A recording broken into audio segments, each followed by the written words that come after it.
अस्सलाम वालेकुम स्टूडेंट्स। अब हम जिस टॉपिक को डिस्कस करेंगे दैट इज़ एडी करंट। बड़ा इंटरेस्टिंग फिनोमेना है आपके पास। एडी करंट होता है क्या है और कब जनरेट होता है? तो basically eddy currents are the loops of electric current. अगर आपके पास एक स्ट्रेट वायर है तो उसमें करंट बिल्कुल स्ट्रेट मूव करेगा, या कोई भी चीज़ है तो उसमें करंट बिल्कुल स्ट्रेट फॉर्म में मूव करेगा। जैसे वायर की डायरेक्शन होगी, करंट भी उसी डायरेक्शन में क्या करना शुरू कर देगा, मूव करना शुरू कर देगा। लेकिन एडी करंट ऐसा करंट है कि जिसमें करंट लूप्स की फॉर्म में बनना शुरू हो जाएगा। और ऐसा कब होता है कि जब अगर एक कंडक्टर किसी भी फॉर्म का हो सकता है, एक प्लेट भी हो सकती है, एक रेक्टेंगुलर प्लेट भी हो सकती है, किसी भी फॉर्म में हो सकता है, एक इरेगुलर शेप्ड ऑब्जेक्ट भी हो सकती है आपके पास। किसी भी शेप का कंडक्टर है।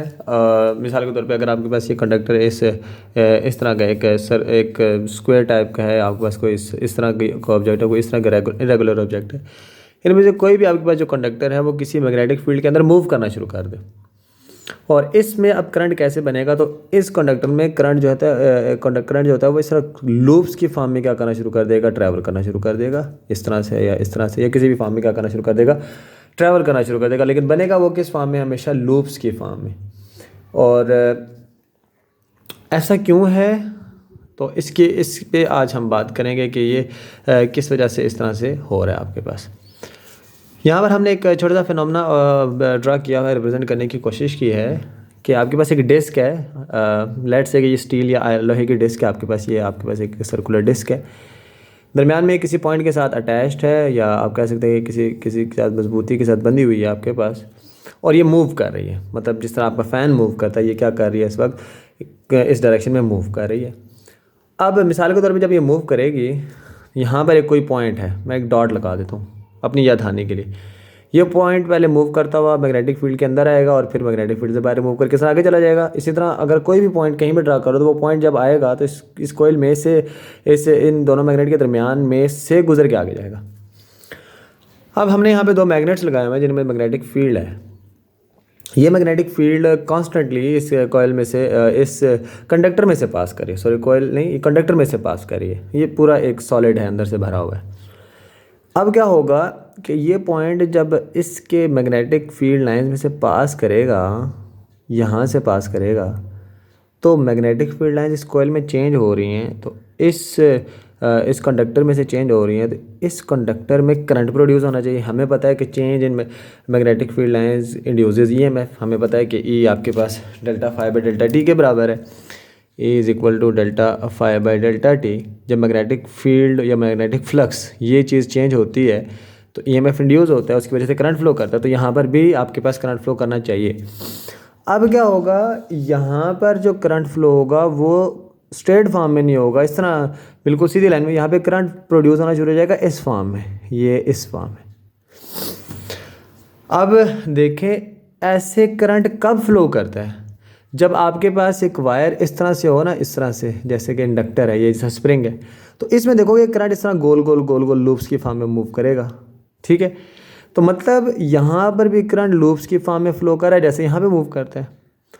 और यहाँ पर जब मूव करता है उसकी मैग्नेटिक फील्ड लाइंस बन जाती है, एक साइड नॉर्थ बन जाती है, दूसरी साइड साउथ बन जाती है। तो इसका मतलब है कि ये जब करंट इस तरह से मूव कर रहा है तो उसकी ऊपर वाली साइड नॉर्थ है, नीचे वाली साइड क्या है? साउथ है। यानी कि जब करंट यहाँ से फ्लो करेगा लूप्स की फॉर्म में, तो इस जो प्लेट है इसका ऊपर वाला हिस्सा नॉर्थ बन चुका है और नीचे वाला हिस्सा क्या बन चुका है? साउथ। और ये नॉर्थ इस नॉर्थ को रिपेल करेगा, साउथ इस साउथ को रिपेल करेगा। ये दोनों प्लेट की मोशन को रोकेंगे। ये आपके पास क्या चीज़ सेटिस्फाई हो रही है यहाँ पे? Lenses law. Basically lenses law की वजह से, अकॉर्डिंग टू लेंजेज लॉ, ऐसा हो रहा है कि वो चेंज को रोकना चाह रहा है। देखो करंट इंड्यूस हो रहा है, करंट इंड्यूस होगा पक्का पता है हमें, लेकिन हम law of conservation of energy ये कहती है कि जो काज है उसको वो अपोज करेगी। अब कौन सी ऐसी कंडीशन है जिसमें इस प्लेट में इस तरह से करंट प्रोड्यूस हो कि जो इसको अपोज करे? वो एक ही रास्ता है कि करंट हमेशा लूप्स की फॉर्म में, इसके अलावा कोई रास्ता नहीं। क्योंकि करंट जब लूप की फॉर्म में इस तरह से जाता है तो उसकी एक साइड नॉर्थ बन जाती है, ये नॉर्थ इस नॉर्थ को अपोज कर सकता है। तो आप समझिए कि यहाँ पे जो करंट है, ये जो स्प्रिंग है, इसको अगर मैं इस तरह सीधा करके रख दूँ तो वो इस तरह से यहाँ पे क्या कर रहा है? करंट फ्लो कर रहा है। जब ये पॉइंट इस फील्ड में अंदर दाखिल होगा, अब लेट्स से कि ये पॉइंट मूव करता हुआ यहाँ पर पहुँच गया। अब ये मैग्नेटिक फील्ड लाइन से बाहर जा रहा है, बाहर जाते हुए उसमें से मैग्नेटिक फील्ड लाइंस कम हो रही हैं क्योंकि ये पॉइंट इस मैग्नेट से बाहर निकल रहा है। तो यहाँ पर जो करंट इंड्यूस होगा वो आपके पास एंटी क्लॉकवाइज में, यहाँ पर एंटी क्लॉकवाइज था तो यहाँ पर क्या बन जाएगा आपके पास क्लॉकवाइज डायरेक्शन में, ऑपोजिट डायरेक्शन में फ्लो करना शुरू कर देगा। अब ऐसा क्यों है? तो यहाँ पर भी लेंसेज ला, ये कहता था, आप याद करो कि वो चेंज को अपोज करेगा। तो यहाँ पर क्या हो रहा है कि ये इससे दूर जा रहा है पॉइंट, तो ये उसको दूर भी नहीं जाने दे रहा था, जबकि यहाँ पे करीब आ रहा है तो उसको करीब भी नहीं आने दे रहा था, यानी कि इसकी मोशन को वो रोक रहा है। अब देखो जाती हुई चीज़ को कैसे रोक सकते हो? अपनी तरफ खींच के। तो ये जो पॉइंट दूर जा रहा था, ये मैग्नेट इसको अपनी तरफ खींचने के लिए इसकी अब ऊपर वाली साइड साउथ बन चुकी है, नीचे वाली नॉर्थ बन चुकी है, अट्रैक्ट कर लेगा। जबकि यहाँ पर जब अंदर आ रहा था तो अंदर आने से रोकने के लिए इसने ऊपर वाले नॉर्थ और नीचे साउथ बना ली, ताकि वो अपने आप को क्या कर ले, रोक ले, अपोज कर ले, उसको अंदर ना आने दे।